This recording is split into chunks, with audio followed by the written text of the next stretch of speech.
Wendy Wakeman. Hi friends, my name is Wendy Wakeman. I live at 140 Academy Road. I'm a writer. You can hear me, I'm usually pretty loud. I'm a writer and a former selectman here in North Andover. I've also worked for the United States Congress and the Massachusetts House of Representatives. It's nice to be on this interesting team of people who have gathered together to oppose this facility on Osgood Street. We come here for a variety of different reasons. Dr. Connolly speaks very passionately, and I'm so swayed and so impressed by the data you presented today. But I can tell you that marijuana prohibition is not the angle that brings me here today. You know, marijuana is legal in Massachusetts. This question, whatever we do at town meeting, isn't going to change that. And if I look in my crystal ball, I actually believe that we're on the road toward liberalization of marijuana laws, and that that's a train that we're not going to stop. I'm sorry, I hope you win your arguments, and I don't mean to take anything away from your arguments. That same crystal ball, however, tells me that if in 10 years marijuana is legal all over the country, I'm pretty sure that a smart cannabis grower is not going to be keeping that huge grow facility on Osgood Street when there's labor, sunshine, water, and space for less money elsewhere. As you know, the proposed grow facility is bigger than anything anybody's ever heard of. In Amesbury, there's a 13,000 square foot medical marijuana farm, which services a single dispensary, although it could serve more. That site at the old Lucent plant could hold 95 of those. Anticipating the needs for disposal, security, water, and odor control at this plant is a purely speculative business because the magnitude is simply unprecedented. This project in this space at this time doesn't make sense for our town's future.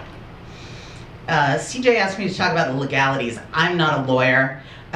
Let's call this instead a civics lesson on policy, both federal policy, state policy, and touching briefly on local policy, although other people are covering that. To take up the feds first, the DEA, as Dr. Connolly said, calls marijuana a Schedule I drug, along with heroin, meth, peyote, and other drugs that, quote, have no currently accepted medical use and a high potential for abuse. That's the federal law. Marijuana in the United States is illegal. As you know, earlier, 20 years ago, different states started legalizing marijuana for medical use. In 2013, the Obama administration issued something called the Cole Letter. And the Cole Letter directed US attorneys to stop prosecuting federal drug crimes where related to marijuana. And the reason was because these medical dispensaries, which are now legalized by states, had extra hurdles because of the risk that the people running them could be arrested. So, for example, they don't have good access to banking, they don't have good access to investment money, capital, stuff like that. So rather than change the classification of marijuana, the Obama administration said, we're just going to write a letter that says you don't have to pay attention to those laws anymore. And that helped the growing marijuana industry. This is all getting to what happened last week, which is something I think we should all know about, which is that Attorney General Sessions rescinded that letter. Nobody really knows what that means. It's absolutely up in the air. Sessions may plan a crackdown on pot purveyors and on the marijuana industry in general, but it may be that he's just clearing out this pile of executive orders that came about when Obama was president and that now the new administration would like to be rid of. But no matter what the reason for rescinding the Cole Letter was, two things are clear. First, the entire growing marijuana industry has been thrown into uncertainty. Nobody really knows if there's a risk of criminal prosecution for scientists, lawyers, and anyone else involved in these businesses. So it's not really the business I'd want my husband to be involved in right now. Just not sure if you're going to get caught up in a sting. And then secondly, the access to capital and banking, which was eased with Obama's letter, is now again called into question, and capital and banking is going to get tighter and tighter. Afterwards, there are people here who know better than I the stories about how these places operate on all cash. So there are just huge suitcases of cash around in any of these businesses because they're not taking credit cards and they're not billing people. They're literally taking only the green stuff. Imagine running a 1 million square foot pot farm and only dealing in cash. I mean, they're just gonna have to have a lot of green plastic garbage bags, I think. So then a few words about the marijuana policy in the state. There is none. Right. The draft regulations put out by the Cannabis Control Commission is available online, and I think you all might be interested in going online and reading it. You would search for 935 CMR 500. They tell us that these regulations will be finalized by April 1st, and that is when they'll start accepting applications for new marijuana businesses related to the legalization of recreational marijuana. This is the deadline presented by the corporate pot farm people to the Board of Selectmen and the Planning Board to push forward this planning stuff. I would say it's a false urgency. They say that they want this zoning change so they can be the first group in line with their application. And the thing is that these draft regulations already tell us that they won't be, because the first people in line for new marijuana businesses are going to be priority applicants.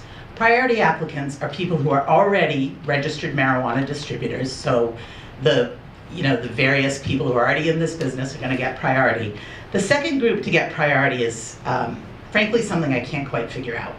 They call them economic empowerment priority applicants. And these are people who are impacted by what is unclear, and I can't find its definition in the document, but there are 5 different categories, and you'll find that in the CMR 500 101, section 101. One of those says the following: that priority may be granted if at least 51% of employees or subcontractors have drug-related criminal offenders record information and are otherwise legally employable in cannabis enterprises. So to put that another way, if you have no record of drug offenses, you have to go to the back of the line, because people convicted of drug offenses in the past are going to be given priority for these new businesses. Take a minute, because I'll tell you, a friend of mine who's very knowledgeable told me this 2 weeks ago, and I thought he was making it up, and I apologized to that person. I spent all day yesterday reading the regulations and trying to figure out if that was what it was really saying, and it is absolutely what it's really saying. Apparently the state would like to compensate for having this illegal drug business, so if you've participated in the past, you'll be the first guy who gets a license to run a pot farm. Shocks me. So anyway, I'm getting toward wrapping up. I know I've talked for a while. So the urgency isn't the factor the corporate pot applicant says it is. It may be months before non-priority applications are heard, and we believe they will have a non-priority application. They have not revealed to us whether they are an economic empowerment applicant, and we don't believe they are. So what's the real rush? A cynic might suspect pushing for a special town meeting in the dead of the cold, dark winter makes the odds that the well-funded corporate pot people can get their zoning change through better. Certainly, attention and turnout are compromised at all special town meetings. And well-informed regular town meeting goers, and a lot of you are here with me, believe that they voted the plan down back in May, and believe that there's a 2-year moratorium after you vote down a plan like that. So we are in a situation where they have the people trying to get through the zoning change may have a real advantage over the rest of us. The clearest path to killing the proposed pot farm is to vote yes on questions 1 and 2 at town meeting. These articles don't outlaw marijuana use in North Andover, only its sale. You'll still be able to buy pot, bring it home, smoke it, grow plants in your backyard for your own use. But even if you're a huge supporter of legalized marijuana and you can't go along with voting yes on these first 2 articles, which again, They're not going to affect your ability to smoke pot in town. Even if you vote, even if you want to vote in favor of pot shops on Main Street, you should vote against this zoning change. With federal and state law in flux, the risks of siting this facility in North Andover are great. The immense scale of the project brings unpredictable burdens to our town. And once a zoning change like this occurs, the face of the town will be permanently changed, and not for better. Thank you.